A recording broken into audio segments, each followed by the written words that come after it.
Hello everyone and welcome to a new video series from SBI. We're calling it Sign Stories. We're going to be talking to various professionals in the industry, understanding their story, taking their pulse on the current state of the market, how their business is doing, and things of that nature. I'm really excited to welcome Scott Cutcher. He is the managing partner of Core Visual Group. He's going to join me today to discuss the current state of the industry, some LED workings and various news in that realm, and most importantly, we're going to talk about the tariffs from the new Trump administration. That seems to be, a bit of a lightning rod topic, and people are either scared, happy, nervous, across the spectrum. So Scott's really plugged in terms of working with, a various and wide spanning amount of businesses in the sign industry. So Scott, thanks so much for being here. Absolutely. Thanks for having me. I'm no authority in economics, but I do talk to a lot of people, like you said. So there is a lot of data that I can share. Yeah, exactly. I know you're all over the nation, going to various shows. I met you at Mid-South last year, and then Yep. I know you just got back from the YESCO show. Is that right? Yep. That's it. All right. Yeah. So, we appreciate you taking the time. We know you have a lot of info, and it's, gathered in a grassroots way. So nothing better than that. I appreciate it. All right. So we'll get right into it. So basically, as most people understand, taking effect on March 12th, we're recording this towards the end of February. Yep. There's going to be a 25% steel tariff on imported steel, and then they're going to increase the aluminum tariff from 10% to 25% as well on that same day. Initially, that type of news can be scary for a business owner. It can send, shockwaves through industries, especially signage. Of course, Sure. we're involved in those type of materials. Could you kind of give me your first thoughts? And I know you've been, sitting with the information and talking to people. Can you let me know kind of what you've been hearing, what you personally think about the topic?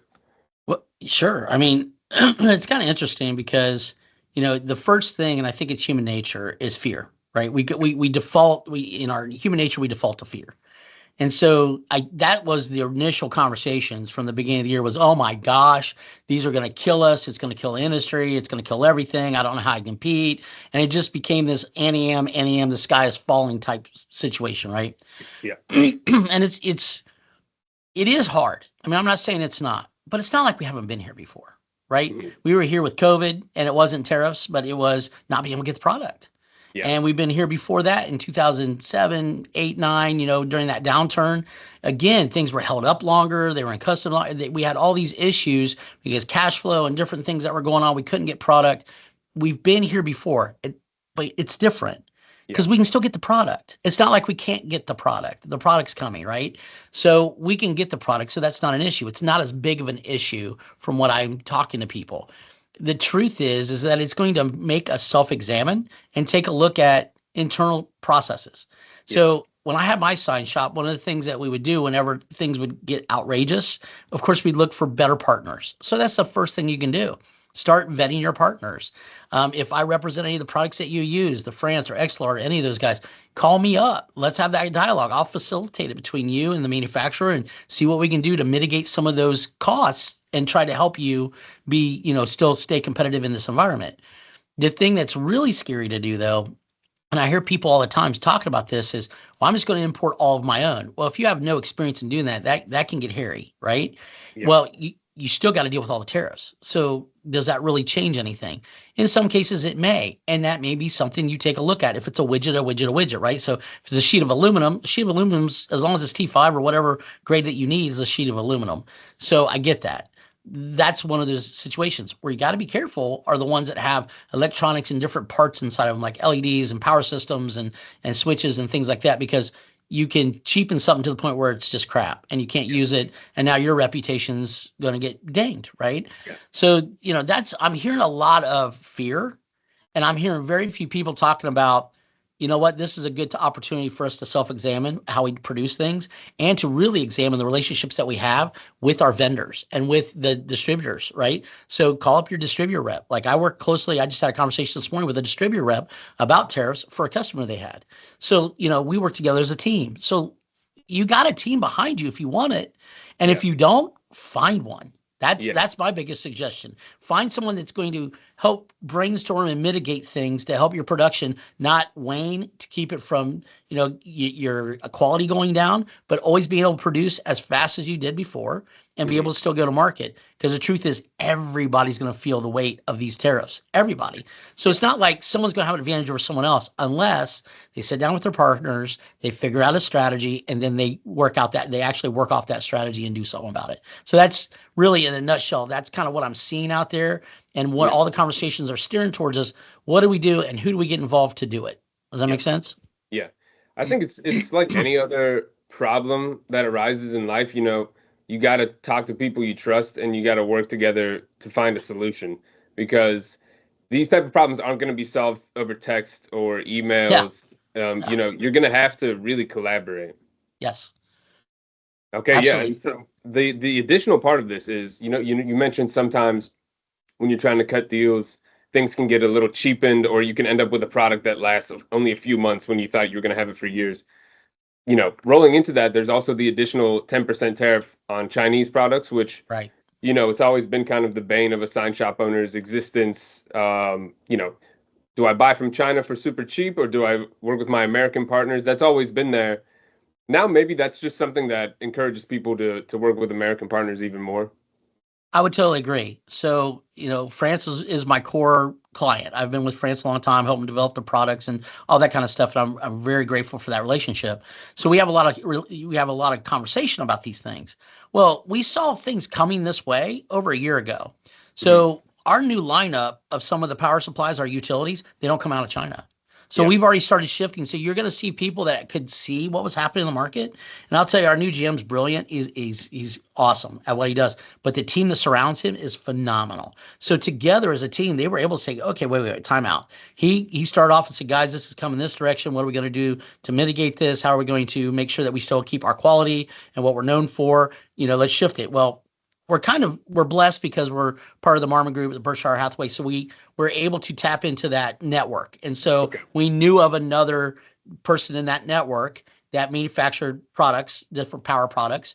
And so we took our designs, went to them, and we're able to do that through India now. So we get a lot of those through India.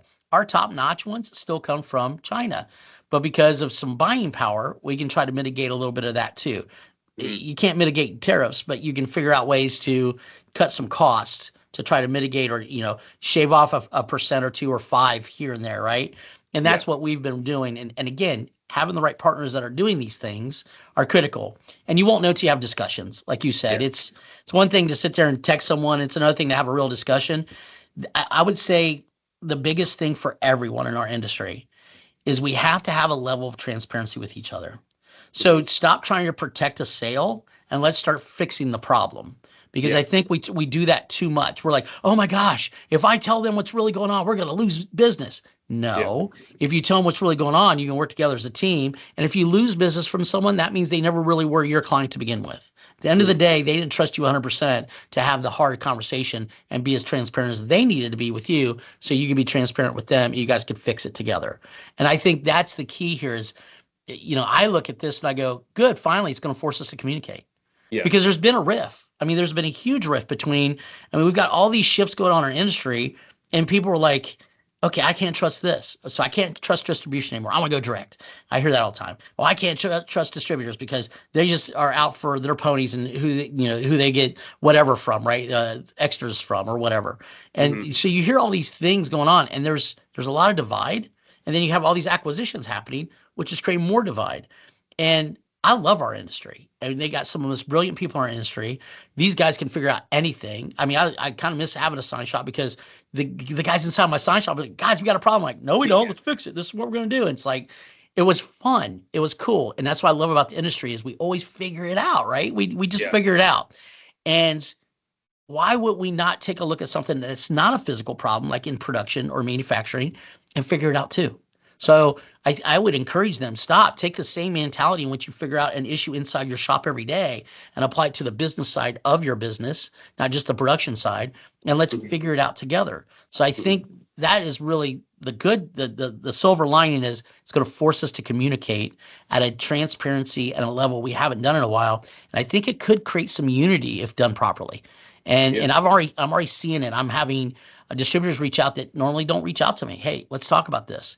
And that is cool because now we're collaborating, because at the end user, the sign company themselves, is the ones that win when we collaborate, because our job is to work together as a team to serve them the best we can. And for the sign shops themselves, it's the same way. Go to your clients and say, look, you can have this sign or you can have this sign. This one's going to help you bring in more traffic in a time where, even though with the tariffs and everything, this could be a boom for us, believe it or not. Of course, it's not a political thing. It's just math. So when you run math, and you look back, one of the most prosperous times, probably said that wrong, in our country is, 1913 down, right, to like 97. So I did a little research on that because Donald Trump wanted to do a soundbite. I'm like, yeah, whatever. So I did some research. I'm like, oh no, that's true. It was one of the most prosperous time for our country to prosper and become, really have our debt really low, right? Yeah. We had no income tax and it was all tariffs. So we're ripping off a Band-Aid that was probably needed ripped off a long time ago to try to make things fair. Whether you like him, hate him, whatever, doesn't matter. The truth is, when you do the research, we get over tariffed in other countries and they don't get tariffed hard here. So he's just trying to course correct that. Mm-hmm. Is he going about the wrong way or the right way? That's all subjective according to your beliefs, right? Whatever. Yeah. But the truth is that we're here. It's happening. You can gripe and complain about it. Or you can say, okay, how do we navigate it? And I think that's what we're trying to discuss here, right? How do you navigate something like that? And I think it all starts with transparency. It has to. And stop being mad about it and upset about it and start looking for the solutions like you would inside your shop. If you ran into an issue with a cabinet and it wasn't welded up properly or wasn't lighting right, you would figure it out. So we got to do the same thing with this. Yeah, exactly. It's, if your ceiling's leaking, you're not going to ignore it. You're just going to try to figure it out. And also, it's an obvious point you made, but, this isn't a problem that's just affecting shops in Missouri and Tennessee.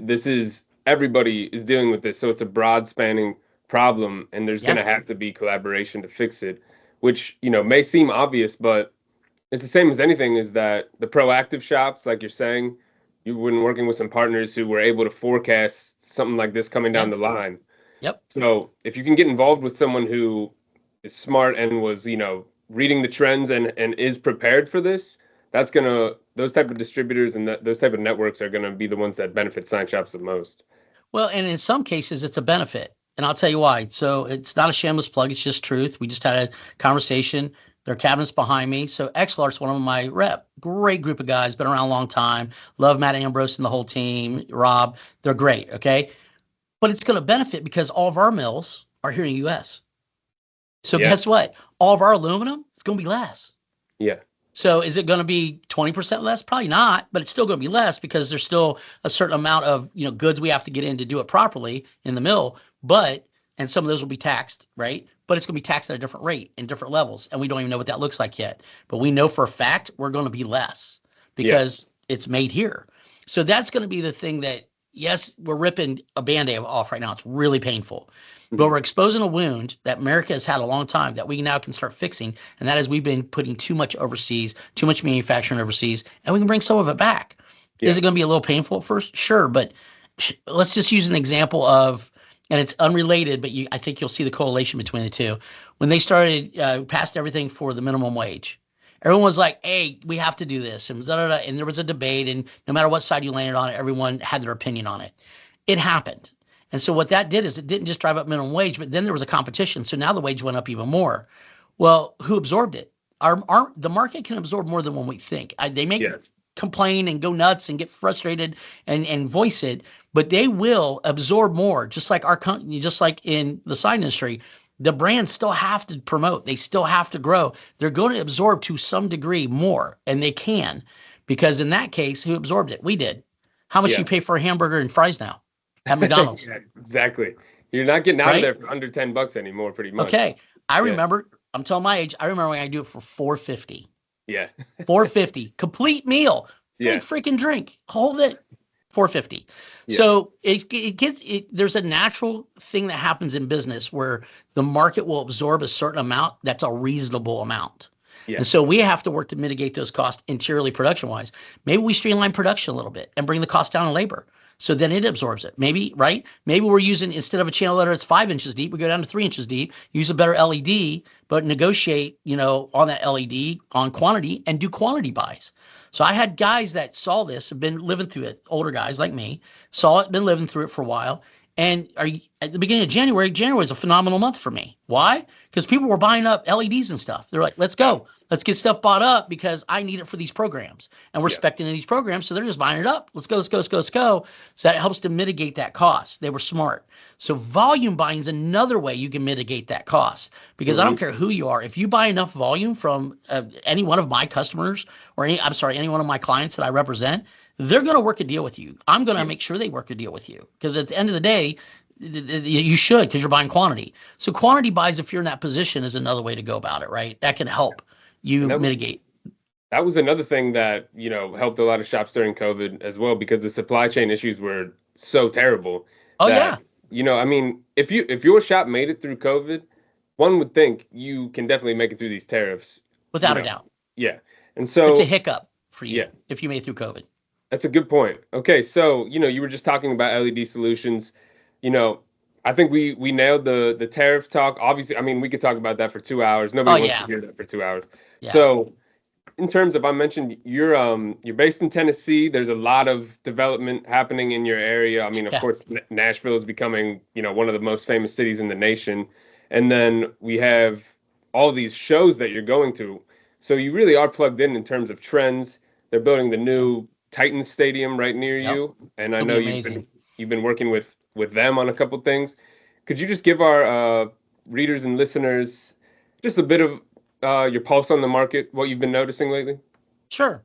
So with all the consolidations, that's the other thing. Fear is not our friend, guys. Right? Fear. I think it was Zig Ziglar back in the day said stands for false evidence appearing real. Right. So it's this false evidence in your mind. And you're going, oh, this is going to become real. And 9 times out of 10, it doesn't become anything. Right. So we got to be careful of that. We got to kind of shelf that and put it off to the side.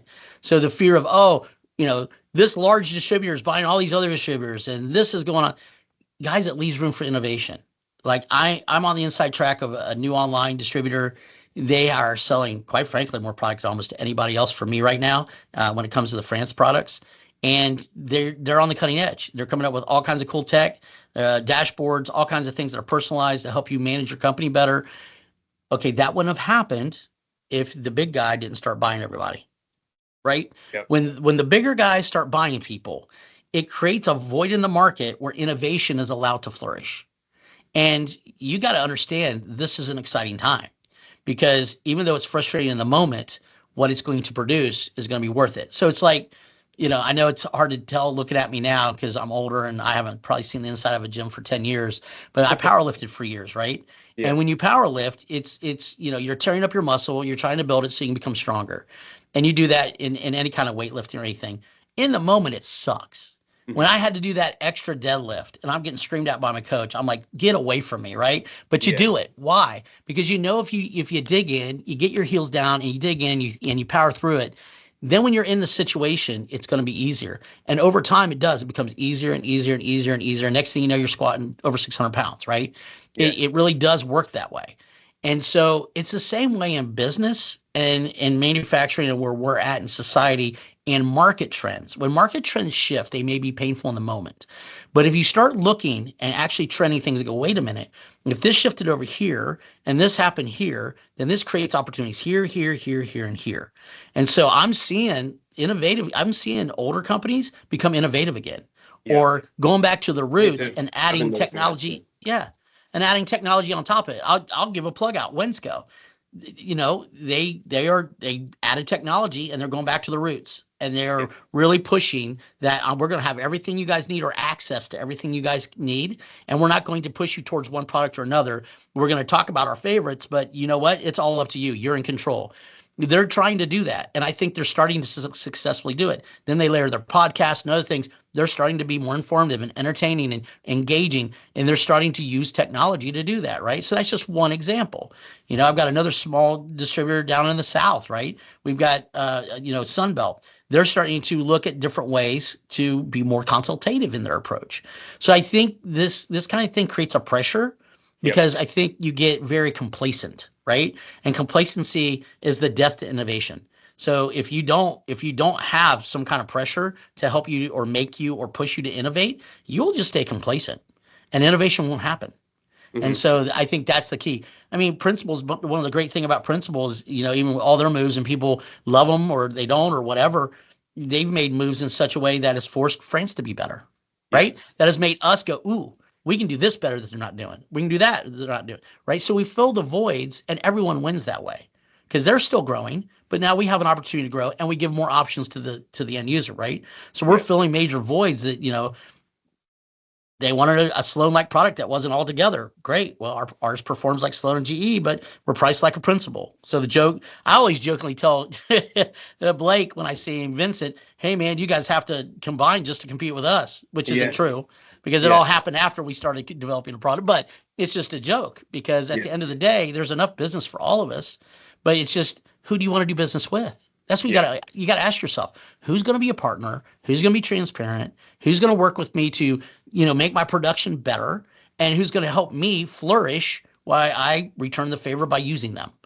Exactly. That's really what it boils down to. And you got multiple channels these days, right? To order from. I mean, you got online, you got some people direct, some people will take you direct. So you got some direct, and that may be growing, just looking at trends.